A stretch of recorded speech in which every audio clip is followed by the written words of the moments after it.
Hello everyone, student corner 2.0 YouTube চ্যানেলে সকলকে স্বাগত জানাই।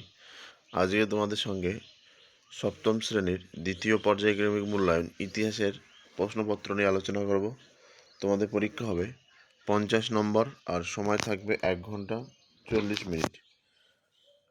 এই যে প্রশ্নগুলি নিয়ে আলোচনা করব, এই প্রশ্নগুলি এখন থেকে প্র্যাকটিস করো, আশা করি এখান থেকে 100% কমন পেয়ে যাবে। দেখো, 1 নম্বর দাগে যে কোনো 10টি প্রশ্নের উত্তর দাও, প্রত্যেকটির মান 1 করে। প্রথম প্রশ্ন, দিল্লির সিংহাসনে প্রথম মহিলা শাসকের নাম রাজিয়া। পরের প্রশ্ন, ইলতুৎমিশ খলিফার অনুমোদন পায় কবে? 1229 খ্রিস্টাব্দে। পরের প্রশ্ন, তালিকোটার যুদ্ধ কবে হয়েছিল? 1565 সালে। পরের প্রশ্ন, বাংলার আকবর কাকে বলা হয়? আলাউদ্দিন হোসেন শাহকে। পরের প্রশ্ন, ওয়ার শব্দের অর্থ কী? যুদ্ধ। পরের প্রশ্ন, 12 ভূঁইয়া কোন সম্রাটের আমলে বিদ্রোহ করেন? আকবর। পরের প্রশ্ন, ঔরঙ্গজেব কত খ্রিস্টাব্দে মারা যায়? 1707। পরের প্রশ্ন, হলদিঘাটের যুদ্ধ কাদের মধ্যে হয়েছিল? 1576 খ্রিস্টাব্দে আকবর ও রানা প্রতাপ সিংহের মধ্যে। পরের প্রশ্ন, কিলোঘড়ি প্রাসাদ কে তৈরি করেছিল? জালালউদ্দিন খলজি। পরের প্রশ্ন, ফতেপুর সিক্রি কে তৈরি করেছিলেন? আকবর 1571 খ্রিস্টাব্দে।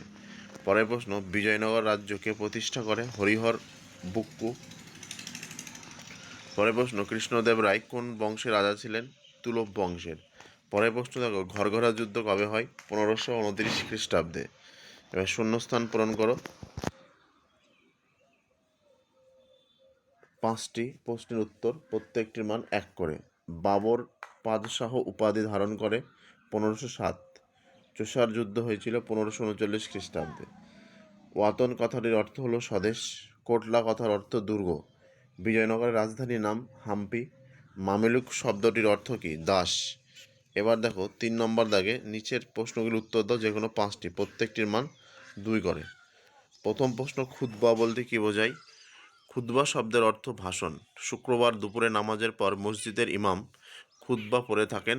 খলিফাদের শাসনকালে খুতবার মধ্যে সমকালীন খলিফা ও সুলতানের নাম উল্লেখ করা হতো। এর মধ্যে দিয়ে সুলতান যে নিয়ম মেনে শাসক হয়েছিল সেটি বারবার জানান দেওয়া হতো। পরের প্রশ্ন, পানিপথের প্রথম যুদ্ধ কবে কাদের মধ্যে হয়? 1526 21শে এপ্রিল।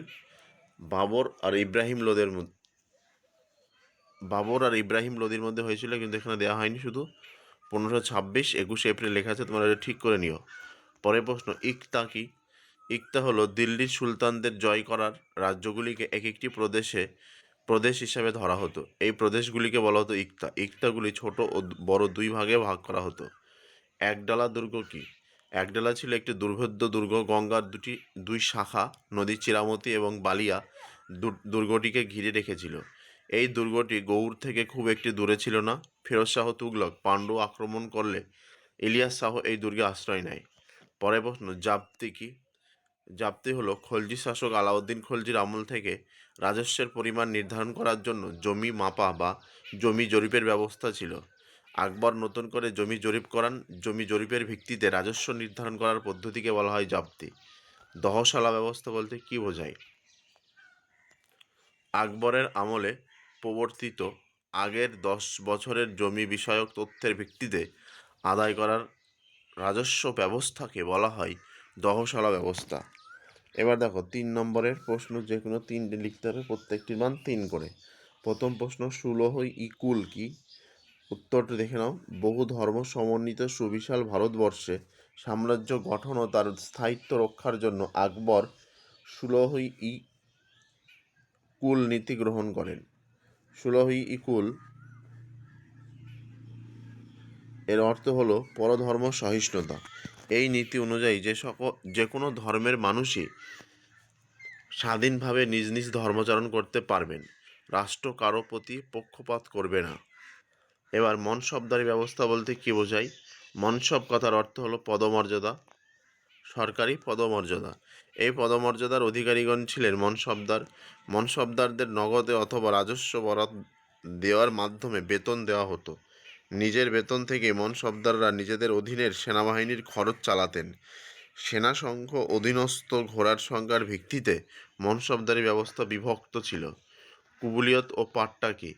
শেরশাহের রাজস্ব ব্যবস্থায় কৃষক জমিতে নিজের স্বত্বের বিনিময়ে রাজস্ব দেওয়ার কথা কবুল করে রাষ্ট্রকে যে দলিল দিত তা কুবুলিয়ত নামে পরিচিত। পরে পাঠটা হচ্ছে কৃষকের নাম, জমিতে কৃষকের অধিকার, কত রাজস্ব দিতে হবে প্রভৃতি লিখে শেরশাহ যে দলিল কৃষককে দিতেন তা পাট্টা নামে পরিচিত। দাগ ও হুলিয়া কি?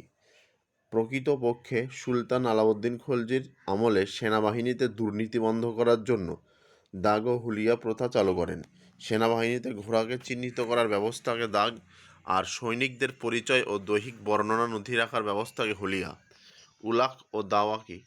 ইবন বতুতার বিবরণ থেকে জানা যায় মোহাম্মদ বিন তুগলকের সময় যোগাযোগ ব্যবস্থার ক্ষেত্রে অন্যতম দুটো ব্যবস্থা ছিল উলক ও দাওয়া। এবার পরের প্রশ্নগুলি দেখে নাও। তুরস্ক দণ্ড কি? জিজিয়া কর, সিজদা ও পাইবস, খলজি বিপ্লব। এই প্রশ্নগুলি মান 3-এর ক্ষেত্রে খুবই গুরুত্বপূর্ণ। এবার মান 5-এর যে কোনো দুটি প্রশ্ন লিখতে হবে, প্রত্যেকটির মান 5 করে। প্রথম প্রশ্ন, মোগল শাসকদের রাজপুত নীতিতে কি কি মিল ও অমিল ছিল তা ব্যাখ্যা করো। 2 নম্বর, মোগল শাসকদের দাক্ষিণাত্য নীতি সম্পর্কে যা জানো লেখো। 3 নম্বর, ভক্তি ধর্ম আন্দোলনের শ্রী চৈতন্যের প্রভাব আলোচনা করো। আজকের ভিডিও এ পর্যন্ত। ভিডিওটি ভালো লেগে থাকলে অবশ্যই লাইক, কমেন্ট, শেয়ার করবে, আর চ্যানেলে নতুন হয়ে থাকলে অবশ্যই চ্যানেলটি সাবস্ক্রাইব করবে।